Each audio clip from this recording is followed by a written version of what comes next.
Pasamos a ver el tema número 5, ortodoncia contentiva y retentiva.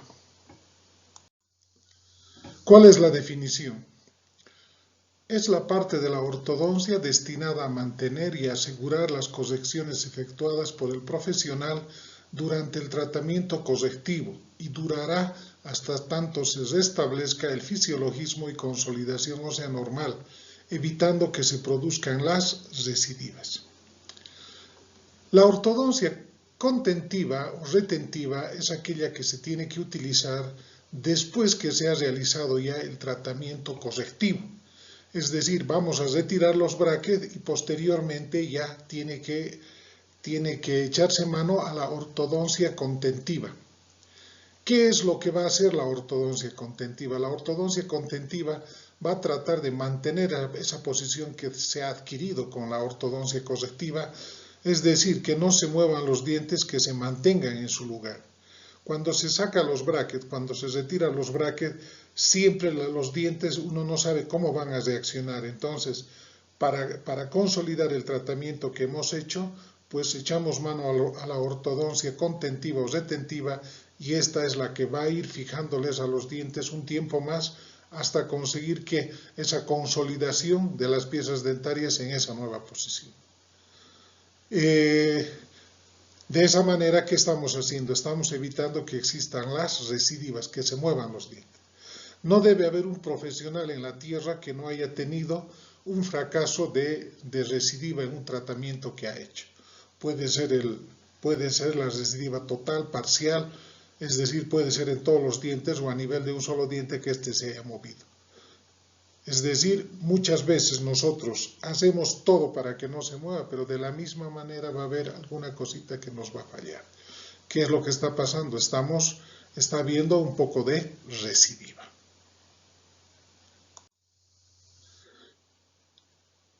Existen unos principios básicos de la retención o contención que siempre debemos conocer antes de realizar un tratamiento correctivo, para que tengamos en cuenta y hagamos lo que realmente debemos hacer, y de esa manera estamos garantizando que la retención o la contención. Uno de los principios acá que vamos a ir viendo: los dientes que se han movido tienden a volver a su posición original. Entonces eso ya sabemos, que esos dientes que hemos movido, que estaban muy hacia vestibular, y hemos llevado hacia palatino, entonces cuando tengamos que hacer la contención, ¿qué nos queda? Colocar algún freno ahí para que estos dientes no vuelvan a esa posición. Otro principio: la eliminación de la causa de la mala oclusión es fundamental para evitar la recidiva. Ya lo hemos ido manifestando en anteriores clases. Lo primero que tenemos que ir a corregir es la causa. Puede ser un hábito, puede ser una patología, entonces, que está determinando. Primero tenemos que cortar el hábito, después de eso recién vamos a hacer la ortodoncia correctiva, porque de lo contrario no controlamos, no eliminamos la causa de la mala oclusión, retiramos los brackets y esto va a recidivar. Otro principio: la mala oclusión debe ser sobrecorregida como factor de seguridad. La sobrecorrección es importante en las desviaciones antero-posteriores, verticales y transversales. Es discutible en las rotaciones dentales. O sea que nosotros, cuando hagamos un tratamiento, siempre debemos corregir un poquito más, debemos sobrecorregir. Por ejemplo, si nosotros estamos tratando una mordida abierta, de preferencia ese overbite que llegue a unos 3 milímetros. ¿Para qué? Para que después ligeramente los dientes van a recidivar y van a llegar ¿a qué? A una mordida normal, a un overbite completamente normal. A eso se refiere con la sobrecorrección. Lo propio, una alteración transversal, una mordida cruzada, por ejemplo. Si nosotros nos conformamos al corregir que la cúspide vestibular pase ligeramente y esté en su posición, dejamos así, puede haber recidiva y ligeramente puede entrarse a una mordida vis a vis. Por lo tanto, cuando hagamos la corrección hay que sobrecorregir ligeramente, que vaya un poco más hacia afuera. Siempre va a haber esa tendencia para ¿qué? Para recidivar, y al tiempo de recidivar va a llegar a su posición correcta. A eso se refiere este principio, que debemos sobrecorregir siempre los tratamientos en los 3 sentidos del espacio. Otro principio: Una buena oclusión final es un factor muy importante en el mantenimiento de los dientes en la posición correcta. Cuando los dientes se encuentran en una relación oclusal inestable, la tendencia de estos es la de volver a una posición inicial. Acá, ¿qué es lo que estamos queriendo decir? Siempre cuando nosotros hagamos un tratamiento correctivo, los dientes deben encajar perfectamente. Es decir, que la oclusión debe estar perfectamente, debe estar habiendo esa intercuspidación. Y cuando hay esa intercuspidación, estamos garantizando que la estabilidad, ese engranaje que está formando al ocluir, va a evitar, la pieza de abajo va a evitar que la de arriba se vaya, la de arriba va a evitar que se vaya la de abajo. Entonces, entre ellos están controlándose y de esa manera no va a haber esa recidiva. Pero si el tratamiento correctivo terminamos vis a vis, entonces no hay estabilidad. Eso quiere decir que los dientes se pueden mover en los tres sentidos del espacio. 8. Principio. Hay que dar tiempo al hueso y a los dientes adyacentes para que se reorganicen alrededor del diente en su nueva posición. Hemos dicho siempre, esa fuerza que estamos haciendo, ese movimiento que estamos haciendo, tiene que rellenarse. Ese espacio que estamos creando ahí tiene que rellenarse. Esos dientes que hemos cambiado de posición, tenemos que hacer que esos músculos y las demás estructuras se fijen, se consoliden en esa nueva posición. Es por eso que hay que darle un tiempo más para que de esa manera no se mueva y el tratamiento esté garantizado. La situación correcta de los incisivos inferiores sobre el hueso basal favorece la estabilidad. Tenemos que dejar a los incisivos en su posición correcta, no muy hacia el lingual, tampoco muy hacia vestibular. Esto nos va a ayudar más a poder determinar la posición exacta, una radiografía cefálica lateral, es decir, un estudio cefalométrico. De esa manera vamos a medir y vamos a ver esos dientes si están manteniendo esa posición. Si nosotros cambiamos, los inclinamos demasiado, ya sea hacia el lingual o hacia vestibular, la estabilidad no va a estar garantizada. 8. Principio. Las correcciones efectuadas durante el periodo de crecimiento tienen menos tendencia a la recidiva. Eso es de lógica. En aquellos pacientes que están en el periodo de crecimiento, pues los tratamientos van a ser más exitosos. Además de eso, que los huesos son más blandos, todavía no están calcificados. Por lo tanto, a esa nueva posición que llevemos el diente, el hueso se va a acomodar, va a encajar perfectamente el hueso y se va a moldar a esa posición. Por eso que en los pacientes que están en pleno crecimiento, la tendencia de recidiva es menor, no así en el adulto. ¿Por qué? Porque esos huesos ya están consolidados, ya están osificados. Por lo tanto, ¿qué va a ocurrir? Nosotros llevamos allá y va a tardar más en rellenar, va a tardar más en llegar a esa posición y de esa manera hay la predisposición a la recidiva. Otro principio. La forma de la arcada, especialmente la mandibular, no puede ser modificada permanentemente. La distancia intercanina e intermolar son inalterables. Ya habíamos comentado también en anteriores clases que la mandíbula no podemos ensanchar, lo único que podemos hacer ligeramente un poco los dientes vestíbulo-versionar. ¿Por qué? Porque está completamente soldado. De tal manera que nosotros aquellos movimientos que queramos hacer, por ejemplo, de crear más distancia intercanina, más distancia intermolar, van a recidivar. ¿Por qué? Porque no se puede mantener en la arcada inferior. No hay que detenerse en eso. ¿Por qué? Porque hay siempre esa tendencia de otra vez volver a su posición anterior. En eso consisten estos principios básicos de la retención o contención que tenemos que tener muy en cuenta para de esa manera el éxito del tratamiento correctivo y posteriormente el éxito de la retención o contención. Tipos de aparatos de retención o contención. En la elección y el diseño del aparato de retención debemos tener en cuenta algunos factores. Debemos tener el primer factor. Debe retener en dirección opuesta a la presumida como tendencia de la recidiva. Este primer factor, ¿qué nos está diciendo? Debe retener en la dirección opuesta a la presumida como tendencia a la recidiva. Si ese diente, ya les decía, hemos llevado hacia vestibular, tiene que haber algo en el aparato que evite que otra vez vaya hacia vestibular. Por lo tanto, el aparato que vamos a diseñar tiene que tener exclusivamente para contrarrestar este efecto y de esa manera garantizar que la retención o la contención. Otro factor, Debemos tener en cuenta la colaboración del paciente durante el tratamiento y la esperada en la retención. Esto es bastante importante. Muchas veces hemos hecho todo bien, pero lo que pasa es que no hay la colaboración del paciente. El paciente no se coloca la dentadura, el paciente no se coloca el aparato de contención, por lo tanto no hay esa cooperación, esa colaboración de parte del paciente. Muchas veces viene acompañado de la mamá, del apoderado, y siempre andan diciendo que se pone, que se pone. Nosotros comprobamos en boca y ese aparato que habíamos dejado bien instalado no entra a la boca. Entonces, ¿eso qué significa? Que el paciente no lo ha llevado el aparato. ¿Y eso a qué nos va a llevar? A que no exista una buena retención o contención, por lo tanto va a haber recidiva. Muchas veces puede ser leve, muchas veces puede ser marcada. Por lo tanto, ya les digo, hay que recomendarle al paciente la importancia que tiene de llevar este aparato para que de esa manera el éxito del tratamiento sea favorable. Muchas veces es bueno recomendarles, decirles, el profesional ha hecho todo lo que ha podido con los brackets, ha logrado alinear los dientes, ha logrado poner en posición exacta. Ahora el tratamiento depende de ti con la placa de retención o contención.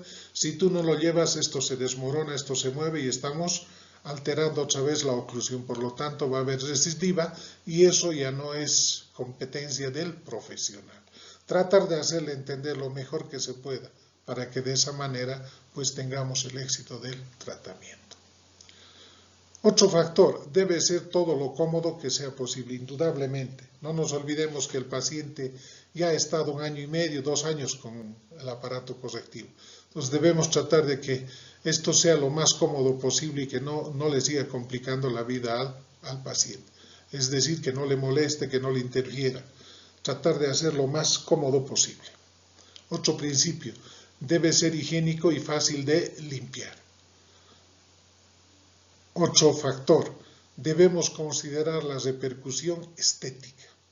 No nos olvidemos también que ese paciente ha estado mucho tiempo ya con hierros, con metal en su boca. Y cuando nosotros vamos a diseñar, vamos a realizar el aparato de contención, podemos evitar ya que el paciente lleve alguna cosa metálica, es decir, podemos hacer alguna cosa transparente para que de esa manera el paciente también lo lleve con ganas, lo lleve con buena voluntad y que no le signifique una repercusión estética. Y finalmente, el otro factor, no debe interferir en los mecanismos de recuperación de los tejidos. Es decir, el aparato que coloquemos no debe estar irritando, molestando a la parte anatómica, de tal manera que esté lo más cómoda posible. Estos factores siempre hay que tener en cuenta cuando estamos por realizar el aparato de retención o contención. Formas de realizar la ortodoncia contentiva. Los aparatos de contención los podemos clasificar en 2, aparatología removible y aparatología fija. La aparatología removible. Los retenedores removibles, aparatos pasivos que son removidos y reinsertados por el paciente. El paciente es el que se saca, el que se pone, de tal manera que no nos compete mucho a nosotros, más es del paciente. Luego tenemos la aparatología fija. Los retenedores fijos, por lo general, están cementados o adheridos a los dientes por linguado. De tal manera que nosotros esto vamos a cementar, vamos a fijar en los dientes y nos olvidamos y el paciente también se olvida. No tiene que estar pendiente para comer, para cepillarse, nada. Directamente están ahí y esos aparatos se mantienen hasta que nosotros le indiquemos, hasta el periodo que realmente veamos por conveniente. Dentro de las formas de realizar la ortodoncia contentiva habíamos dicho aparatología removible y aparatología fija. Acá indicamos qué tipos de aparatos podemos utilizar dentro de la aparatología removible. Hablamos de la placa de Hawley, del retenedor de Beck, del retenedor elástico Spring Retainer, del retenedor invisible férula, del retenedor Exis, del retenedor simple tipo Saran. Esos son los removibles. Y dentro de la aparatología fija hablamos de las basas linguales, el retenedor COB2 y la ferrulización con fibra de vidrio. Empezamos viendo la aparatología removible y el primer aparato que vamos a ver es la placa de Hawley. Estos aparatos son los retenedores removibles más utilizados, constan de una base, esta es la base, el acrílico, todo lo que está por la parte palatina, la base, que muchas veces va hasta la última pieza y otras veces hasta la cara distal del segundo molar, dependiendo hasta dónde hayamos hecho el tratamiento. La base de acrílico, los ganchos de sujeción y un arco vestibular. Acá tenemos los ganchos de sujeción y acá tenemos el arco vestibular. De esos elementos consta la placa de Hawley. Es un aparato removible completamente pasivo, no tiene ninguna actividad aquí en la base, es completamente pasivo. La base normalmente va bien pegado a los cuellos, pero en la parte anterior ligeramente está por encima del cingulum y termina en línea recta, especialmente en los 4 incisivos, ya sea superiores o ya sea inferiores. Luego tenemos que salen de la base los medios de sujeción. Acá tenemos los ganchos en punta bola, están viendo, puede ser en punta flecha, puede ser circunferencial, pueden ser también ganchos Adams. Esos son los ganchos de sujeción, los que mantienen la placa en su posición correcta, pegada a la mucosa. Luego tenemos el arco vestibular. El arco vestibular que están viendo acá, normalmente este arco vestibular sale por el espacio interdentario del canino y del primer premolar. Sale de la base, hace un pequeño ansa en la mitad del canino, de ahí ligeramente se puede festonear, se puede doblar de esta manera. Llega al otro canino, hace ansa y se introduce ¿dónde? A la base. Eso es lo normal que se puede hacer el arco vestibular. Puede ser así festoneadito o puede ser en forma recta. Festonear es un poco más laborioso.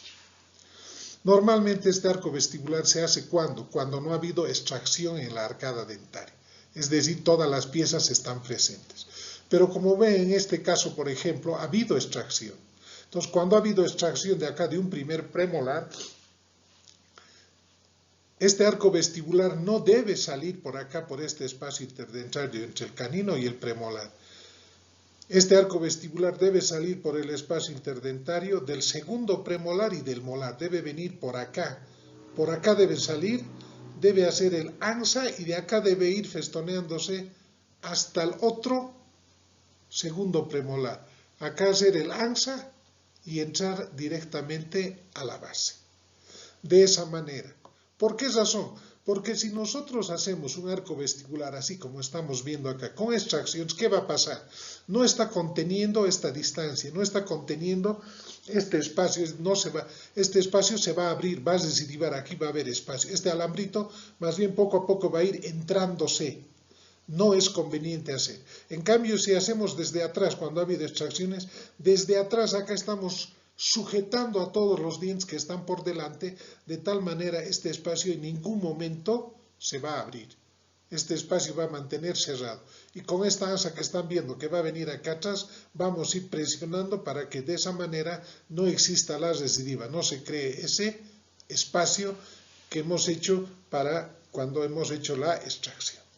Ya está completamente cerrado y esto no va a recidivar. El alambre que vamos a utilizar tanto en el arco vestibular como en los ganchos acá de sujeción es alambre 0,7 milímetros. 0,7 milímetros de acero. Ese tipo de alambre se utiliza para hacer la placa de Hawley. Y como verán acá están cruzando a nivel de las caras oclusales en los espacios interdentarios. Muchas veces molesta con la oclusión, muchas veces se interpone con la oclusión. Pasamos a ver otro retenedor que se llama retenedor de Beck. En este retenedor el arco labial, el arco labial, se extiende distalmente, posteriormente al último molar, es decir, desde acá, desde la cara distal del último molar sale, se dirige hacia adelante, hace una pequeña ansa, al otro lado a nivel de canino y premolar hace otra ansa y va a distal del 8 molar del lado contralateral. Por eso decimos, extiende distalmente posterior al último molar erupcionado para fijarse en la placa base de acrílico. Acá están entrando a la base y se está fijando. En eso consiste el retenedor de Begg. Fíjense, tiene una base similar a la anterior, base de acrílico, pero también, me olvidaba comentarles en la anterior, se puede hacer de esta manera, se lo puede desgastar de esta manera para que no interfiera en la pronunciación. En vez de hacerlo acá, lo escotamos y de esa manera estamos aliviando, no va a haber interferencias en la pronunciación. De esa manera está realizada la base. Nos fijamos en el arco vestibular, va desde atrás al otro lado hasta atrás. El alambre que vamos a utilizar acá es más grueso. Utilizamos de 0,9 milímetros, porque es un tramo bastante largo, de tal manera este alambre grueso va a hacer que no se doble con facilidad. En eso consiste el retenedor de Begg. ¿Cuándo utilizamos? ¿Cuándo está indicado? En dos casos muy importantes está indicado. Cuando no hemos tenido una buena oclusión en las partes posteriores, es decir, no está asentando bien, no está habiendo buena intercuspidación, está habiendo unos milímetros de ligera mordida abierta en alguna de las piezas, ahí decidimos hacer. ¿Con qué finalidad? Con la finalidad de que no exista ningún alambre que interfiera en la oclusión y estos dientes puedan erupcionar un poco más, tomar contacto con el antagonista y de esa manera la oclusión se complete ya en la fase de retención. En otro caso que está indicado utilizar este retenedor de Begg es cuando se hace extracciones de primeros premolares o segundos premolares. Este alambrito desde atrás está sujetando y de esa manera pues vamos a evitar que ese espacio de la extracción vaya a recidivar, se abra. Acá tenemos unas anzas, comprimimos esas anzas de tal manera que a toda la arcada estamos comprimiendo desde fuera para que no exista la recidiva. Ese es el retenedor de Begg. Luego tenemos el retenedor elástico de Spring Retainer. Es una modificación del retenedor de Lewis en la que sobre un setaf se fabrican porciones de acrílico que cubren las caras labiales y linguales. Acá estamos viendo, cubren las caras labiales y las caras linguales de los incisivos. Y estas dos porciones están unidas por alambres con capacidad elástica acá en los extremos, fíjense. Están viniendo unos alambritos de tal manera que le dan una elasticidad al aparato. En realidad este retenedor no es muy contenedor, o sea, no hace mucho la contención. Lo que este retenedor más bien hace es, ya corrige algunos problemas de recidiva que ha habido en los dientes anteriores. Como dice acá, primeramente hay que tomar la impresión, hay que sacar modelos, hay que cortar los modelos, hay que sacar los dientes de los modelos del sector anterior y alinearlos encima del modelo en su posición correcta. Y una vez que esté bien alineado, recién sobre eso trabajar. ¿Para qué? Para que este aparato cuando pongamos, estos actúen como elementos activos y hagan que los dientes que están moviéndose vuelvan a su posición original. Ya les digo, esto es más para corregir ya algo de recidiva que como verdadero aparato de retención. Luego tenemos el retenedor invisible que también se llama férula. Es un tipo de retenedor termoplástico que cubre las caras vestibulares, oclusales, incisales y linguales de todos los dientes erupcionados y parte de la mucosa palatina y lingual, tanto en la arcada superior como en la inferior. Como están viendo acá, cubre la cara oclusal, cubre la cara palatina, cubre la cara vestibular, lo propio en el inferior.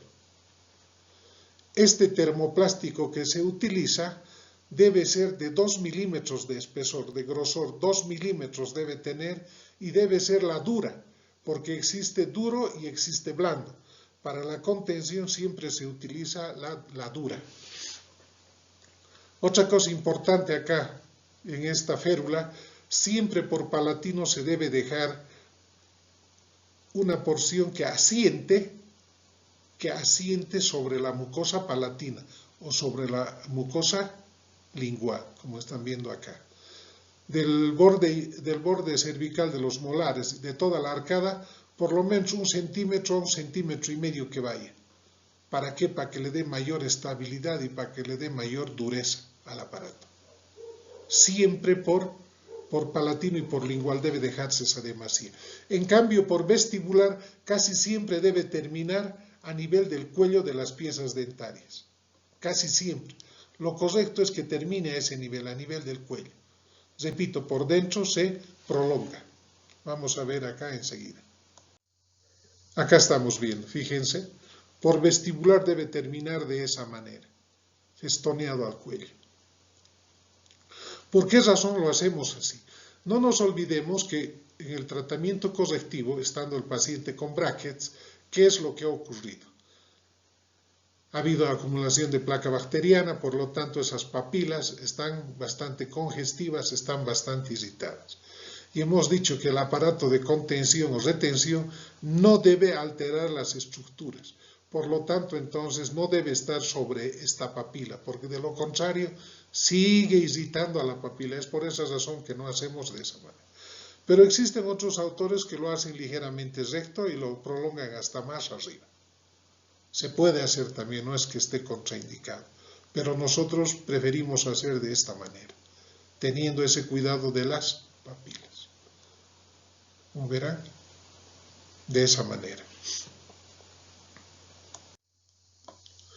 Existe otro retenedor que se llama el retenedor Exis. Es un aparato termoplástico que va elaborado de canino a canino, quedando en la zona posterior por palatino, y de canino a canino se cubre por completo en vestibular y palatino. Es similar a la férula, con la diferencia de que solamente va en el sector anterior. Va de canino a canino. Cubre cara vestibular, bordes incisales, cara palatina y también el margen que habíamos dicho. De acá medimos 1 centímetro, 1,5 centímetros y se prolonga hasta la última muela para darle mayor estabilidad, mayor fijación también a este retenedor. Se puede hacer en la arcada superior, se puede hacer en la arcada inferior. Y algunos autores también confeccionan de canino a canino sin dejar estas prolongaciones. Pero no hay mucha estabilidad. Pero también se puede hacer. Fíjense, casi siempre por vestibular termina en festón. No está comprometiendo la parte blanda. Antes del cuello ya está terminando el festón. Retenedor de Exis. También acá se utiliza el de 2 milímetros de espesor y la dura. Luego tenemos el retenedor simple tipo Sarán. Este retenedor es libre de acrílico, consiste en contornear con alambre tanto por vestibular como por lingual, todos los dientes erupcionados, llevando en el primer molar la colocación de ganchos Adams. Acá vemos alambre contorneado por vestibular, del último molar al último molar, otro por palatino, por lingual, si es superior o es inferior, ¿sí? De tal manera que en atrás hacemos un gancho Adams.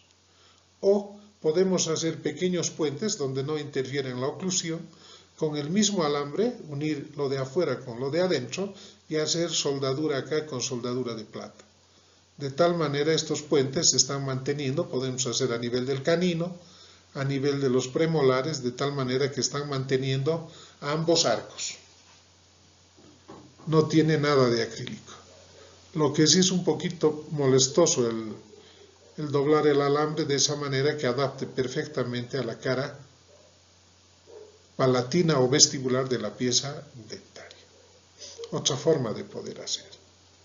Nosotros un poco viendo esto habíamos hecho en cromo cobalto, es decir, con la cerita festoneada sabíamos dar esta forma, tanto por palatino como por vestibular. Y de esa manera hacíamos el colado y en los lugares donde no había interferencia de la oclusión colocamos unas comunicaciones de dentro hacia afuera, de tal manera que el colado salía perfecto. y a la pieza dentaria la estaba sujetando perfectamente. Evitaba que rote, evitaba que vaya hacia vestibular o vaya hacia palatino. Lo que sí, el costo era un poquito más que estos otros aparatos, pero también bastante efectivo. Con eso hemos terminado la aparatología removible. Ahora pasamos a ver la aparatología fija. Hablamos de la barra lingual. Es el más usado en retención fija y va de canino a canino o de premolar a premolar. Se utiliza un alambre trenzado 0,18 o 0,20. Esto en dientes inferiores apoyada en la superficie lingual plana por encima del círculo. Esta barra lingual de preferencia siempre se debe hacer en la arcada inferior. Se puede hacer en la arcada superior también, pero se llama barra lingual porque está diseñado exclusivamente para el inferior. Algunas veces se puede hacer también por vestibular, pero exclusivamente la barra lingual es por dentro. Fíjense acá, estamos haciendo de canino a canino. Es un alambrito que va, en principio era un alambre redondo, que en cada extremo tenía unas bases similar a los brackets y solamente se cementaban en los caninos. Estos otros quedaban sueltos. Pero se ha visto que acá se empaquetaban restos de comida y los dientes empezaban a moverse, empezaban a rotar. Entonces se ha añadido a esta basita, en vez de cementar solo en los extremos, se va cementando en cada pieza dentaria por lingual. De tal manera que las 6 piezas están completamente cementadas. Y de esa manera está garantizada que la retención o contención. Posteriormente salieron otros alambres trenzados que venían con el número de 0,32. 0,32 era bastante grueso, que venía exclusivamente para la barra lingual. Bastante efectivo. Al ser trenzado nos está facilitando ¿qué? En la retención. Ahí la resina se va a adherir bastante bien a las rugosidades del trenzado en cada pieza dentaria. De tal manera que cementábamos a las 6 piezas y estaba garantizado la retención. ¿Cuándo vamos a hacer hasta el segundo premolar? Cuando hayamos extraído los primeros premolares. Como en este caso están viendo acá, se ha extraído primeros premolares y quedan los segundos. Nosotros solamente hacemos esto, ¿qué es lo que va a pasar? Esto está completamente garantizado. Pero este espacio acá, que hemos logrado cerrar, el que ocupaba el primer premolar, se va a empezar a abrir, porque no hay quien esté sujetando. Esto se va a ir abriendo. Entonces, para que no se abra en estos casos de extracciones, esta barra lingual debe abarcar hasta el segundo premolar. Puede ir a nivel de la cara oclusal, de la fosita mesial, terminar ahí, o puede ir contorneando acá a nivel de la cara lingual. De tal manera que vaya de segundo premolar a segundo premolar. De esa manera estamos garantizando que la recidiva que exista a este nivel, que se cree otra vez ese espacio. Actualmente, los alambres que estamos utilizando, ya hemos dicho creo, son los trenzados de 0,18 por 0,20, que nos está dando excelentes resultados. Este alambrito debe estar bastante pegado, hay que darle la forma correcta de la arcada, debe estar bastante adherida acá a la cara lingual. De tal manera, una vez que hagamos eso, ya nosotros colocamos las diferentes resinas. Para cementar esta vasita lingual se siguen los mismos pasos que para cementar los brackets. Primero vamos a hacer el cepillado, vamos a retirar todo el sarro que existe acá, vamos a hacer la limpieza, después lo pulimos con piedra pómez, hacemos el grabado, colocamos el adhesivo, ponemos la vasita y hacemos la cementación. De esa manera hemos terminado de hacer el trabajo de barra lingual. Acá están viendo, este es un alambre trenzado. Fíjense. Está sujeto en todas las piezas. De tal manera estamos garantizando que estos dientes vayan rotando. o también los terceros molares al erupcionar puedan ir protruyendo o romper el equilibrio a nivel de caninos o a nivel de la línea media. Estamos evitando. Antes de retirar esto vamos a revisar los terceros molares y si están haciendo presión decidimos retirarlos, los terceros molares y posteriormente recién la basa lingual. En el inferior, excelente. El paciente no tiene que estar pensando en retirarse, en ponerse. Esto se mantiene todo el tiempo que nosotros indiquemos. En el superior les decía que también se puede utilizar. Acá están viendo si estos dos incisivos estaban rotados, se puede poner, fíjense ustedes, en los extremos tienen la base, este es un alambre redondo. Ya vienen con las medidas correspondientes. Nosotros medimos de acá a acá y nos pedimos y nos va a llegar el aparatito exacto. Solamente vamos a hacer un pequeño ajuste y está en su posición. En la parte superior un poco no está muy indicado. ¿Por qué? Porque no nos olvidemos que los inferiores van a ir a contactar a este nivel. Por lo tanto, muchas veces se desprende con facilidad. Pero en el inferior no ocurre eso, porque no hay que vaya a tomar contacto a este nivel. Acá tenemos, fíjense, así viene, es alambrito redondo que tiene algunas rugosidades. ¿Para qué? Para ir colocando sobre los otros incisivos. Existe un kit, pedimos y nos llega todas las medidas y nosotros vamos escogiendo dependiendo. Esta misma base lingual está acá cementada, fíjense. En principio se cementaba solamente en los pilares, pero ya esto se ha añadido que se vaya cementando en cada pieza dental. ¿Sí? Luego tenemos otro retenedor que se llama el retenedor COB2. Es un retenedor colado que presenta mayor adhesión por su estructura, tanto en los extremos como en cada uno de los dientes. Aquí están viendo, se ve bastante aparatoso en relación a los anteriores. Esto es colado. Primero vamos a trabajar en cera y después vamos a hacer el colado en material metálico. A nivel de caninos va a tener una especie de C para tener retención, para que ahí la resina sujete más, retención mecánica. Y en cada pieza dentaria dejamos una prolongación en sentido vertical, para que asiente en toda la cara lingual de la pieza dentaria, fíjense. Y acá está. En cada pieza está asentado. Bastante aparatoso en relación al anterior, pero también se utiliza. Acá encima hay que colocar resina.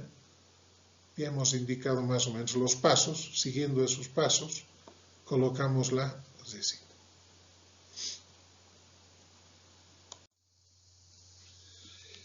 ¿Qué tiempo debe tener de duración la retención o contención? Acá traemos unos tiempos mínimos.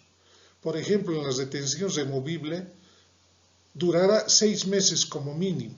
Si puede estar un año, si puede estar más tiempo, mucho mejor. La retención fija durará un año más, un año como mínimo. También puede estar 2 años, puede estar 3 años, no hay inconveniente. Pero por lo menos esta duración mínima tenemos que obligar al paciente que lo lleve. En el caso de la retención removible, por ejemplo, estamos indicando de 6 meses, la vamos a realizar en 3 fases. La primera fase que comprende el primer mes y el segundo mes. Hemos retirado los brackets. Este aparato de contención debe instalarse de preferencia en las primeras 24 horas, máximo 48, porque de lo contrario puede haber algún movimiento. Por eso, les repito, debe instalarse entre las primeras 24 a 48 horas, exagerando, no más allá. ¿Sí? En esta primera fase, ¿qué es lo que se va a hacer? El paciente va a utilizar las 24 horas. Es decir, los 2 primeros meses el paciente se va a poner en el día, se va a poner en la noche. Solo para comer se va a quitar. Termina de comer, se cepilla y se vuelve a poner. En la noche pone el pijama y se pone la placa. Y con eso hasta el día siguiente. Cepilla los dientes y todo el día con las 24 horas. Después de que ha terminado esta primera fase, pasamos a la segunda fase, que es el tercer y cuarto mes. Ahí el paciente va a utilizar 12 horas, es decir, solamente por las noches o solo por el día, pero 12 horas. 12 horas al día solamente. Luego viene la tercera fase que comprende el quinto y sexto mes, día por medio. Es decir, un día se pone 12 horas y otro día descansa. Al otro día se pone otras 12 horas. De esa manera vamos a ir poco a poco dejando de utilizar el aparato. Pero es muy importante que en estas fases, es decir, en el lapso de estos 6 meses, siempre se debe ir haciendo los controles. Ya no será tan seguidos cada 2, cada 3 semanas, pero por lo menos una vez al mes o una vez cada 2 meses. ¿Y qué es lo que nos interesa preguntar acá? Si el paciente no se ha olvidado nunca ponerse la placa, y con seguridad les va a decir que sí se ha olvidado una semana, 3, 4 días o más tiempo. Y ustedes le preguntan qué es lo que le ha pasado. Te has puesto la placa, ha entrado con facilidad, ¿qué ha ocurrido? Y el paciente les dirá, la placa no podía entrar, he presionado, no podía entrar y al final he logrado que entre. Ese relato que nos está dando el paciente no es bueno, es malo para nosotros. ¿Por qué? Porque nos está diciendo que no hay buena estabilidad, que los dientes se han movido. Por lo tanto, ¿qué le vamos a indicar al paciente? Que siga utilizándolo otros 2 meses más de la misma manera, llevando 24 horas. Posteriormente, al cabo de eso, vendrá el paciente, le preguntaremos, y si nos dice que sigue habiendo ese problema, le diremos que siga llevando. Pero puede ser que el paciente venga a los 2 meses y nos diga, me he olvidado una semana y te has puesto la placa, sí, entra con facilidad, entra y sale la placa con facilidad. Eso quiere decir que los dientes están bien fijados, está habiendo buena contención, por lo tanto, podemos indicarle al paciente que pase ya a la segunda fase, que vaya llevando solamente 12 horas. Y de esa manera vamos a ir así controlando al paciente y vamos a cumplir estos 6 meses que hemos indicado como mínimo. O en su defecto alargaremos el tratamiento un tiempo más. Esa es la duración de la retención o la contención de estos aparatos, tanto removibles como fijos. Cuando lleva el aparato de retención fija, también tenemos que hacer controles, pero no vamos a hacer cada mes, podemos hacer cada 2 meses o cada 3 meses. Y recomendarle al paciente que cuando se desprenda alguno de los dientes del hierrito, que inmediatamente se pase por el consultorio. Y a este paciente lo que tenemos que hacer es hacerle una limpieza. Se va a ir acumulando algo de placa bacteriana a nivel del cuello de los incisivos inferiores y caninos. Por lo tanto, en cada control que venga a los 2 o 3 meses, vamos a hacer siempre la limpieza, vamos a retirar el tártaro que existe a ese nivel y de esa manera estamos garantizando que no tenga problemas gingivales. Con eso hemos terminado este tema. Les agradezco mucho y hasta luego.